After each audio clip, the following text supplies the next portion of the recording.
ng bayan, maasahan anumang panahon.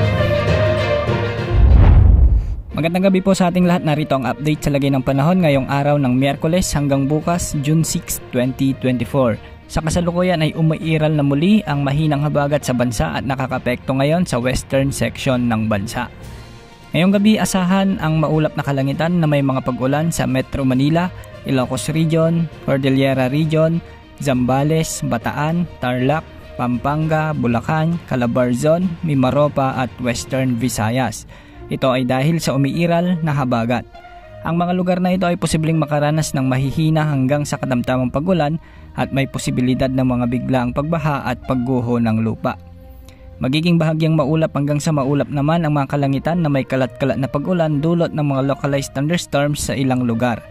Asahan naman ang mga thunderstorms ngayon sa Western at Central Visayas, lalo na sa mga lalawigan ng Antique, Iloilo, Samar, Leyte at halos buong Mindanao din ay uulanin ngayon.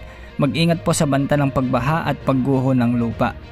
Sa ngayon ay wala naman tayong namomonitor na anumang posibleng sama ng panahon na posibleng makaapekto o pumasok sa ating area of responsibility sa susunod na 3 hanggang 5 araw. Wala ring nakataas na gale warning sa anumang karagatang sakop ng ating bansa. Samantala, unti-unti muling lumalakas ang habagat at posibleng magpaulan ito sa maraming lugar sa bansa simula sa weekend at sa mga kasunod pang mga araw. Ayon sa mga wind models na ginagamit natin, posibleng lumakas pa ang bugso ng habagat pagsapit ng susunod na linggo at posible ang mga moderate to heavy rains lalo na sa kanlurang bahagi ng bansa.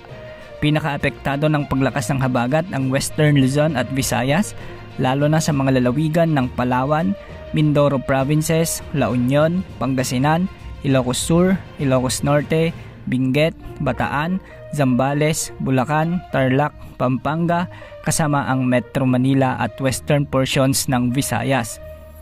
Yan ang update sa lagay ng panahon. Ito po ang weather update ng bayan, maasahan anumang panahon.